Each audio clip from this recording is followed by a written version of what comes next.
As the hours have ticked by today and polling stations inch ever closer to closing, Britain finds itself yet again at a hinge point, and today's elections are local in form but profoundly national in implication.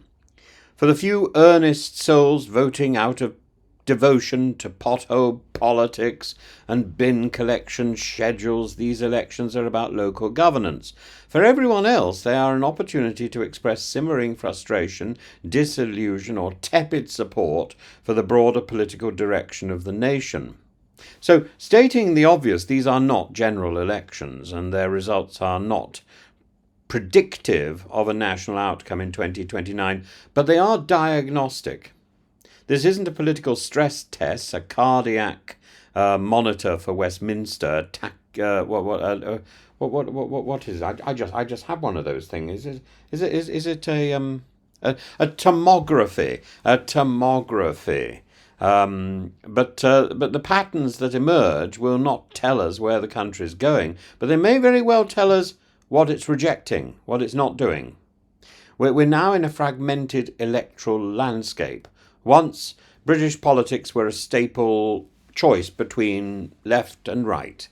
Today, it more closely resembles a shattered mirror, reflecting 5 or 6 rival visions of the nation's future, none of them commanding a clear mandate. We may well end up, as in 2019 or 2017, with parties of marginally greater vote share claiming victory, while others quietly acquire the machinery of power at local levels.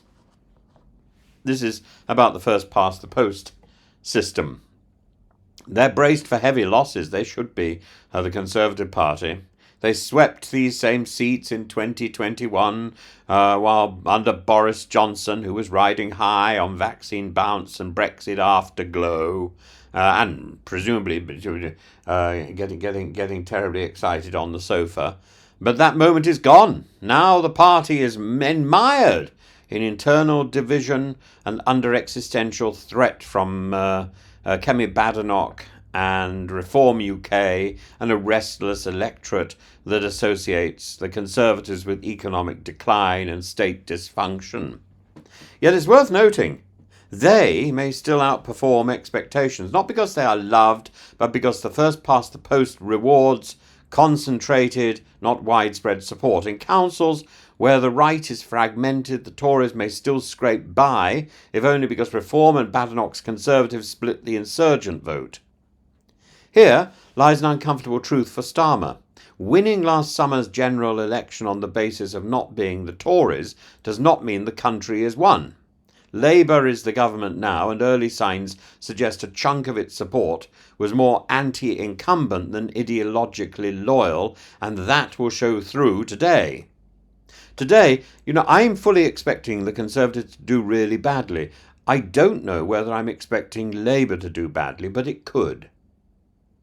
Voters are impatient. Starmer's perceived austerity, pension cuts, delays on NHS funding, a lack of grip on migration is creating an opening on the left for the Lib Dems and the Greens. More worrying still, on the right, Reform is peeling off those who once floated between Labour and Farage's Brexit populism. If Labour underperforms tonight, it will be seen not merely as mid-term blues, but as a warning. The party of change may already look like just the same thing as it once was.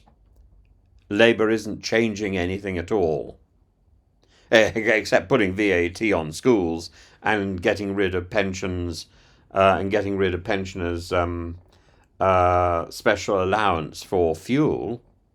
Farage's party may gain its 5th MP today in the Runcorn and Helsby by-election to replace Arthur Rob Rupert Low-key. But even if they fall short, the broader picture is still one of growth. Reform's real win is psychological. They're no longer a protest party. They are the populist right's flagship. But beware of overstating their success. Reform benefits from anti-migration sentiment, a cost of living crisis, and a sense that neither Labour nor the Tories are listening or actually doing anything. But Farage's personal approval ratings remain negative, and reform support is brittle, high in polls but untested at scale. Yet, as a spoiler force, they are potent. They could cost the Tories dozens of seats and force Kemi Badenoch into increasingly desperate rhetorical alliances. Expect both the Lib Dems and the Greens, therefore, to perform well. In leafy Tory heartlands like Gloucestershire or Oxfordshire, the Lib Dems could sweep up council seats simply by being the respectable centre-left alternative to the toxic Conservative and Reform brand. The Greens, too, are becoming more than just a conscience vote. They are now a plausible municipal force, especially where Labour is perceived as too centrist or cautious.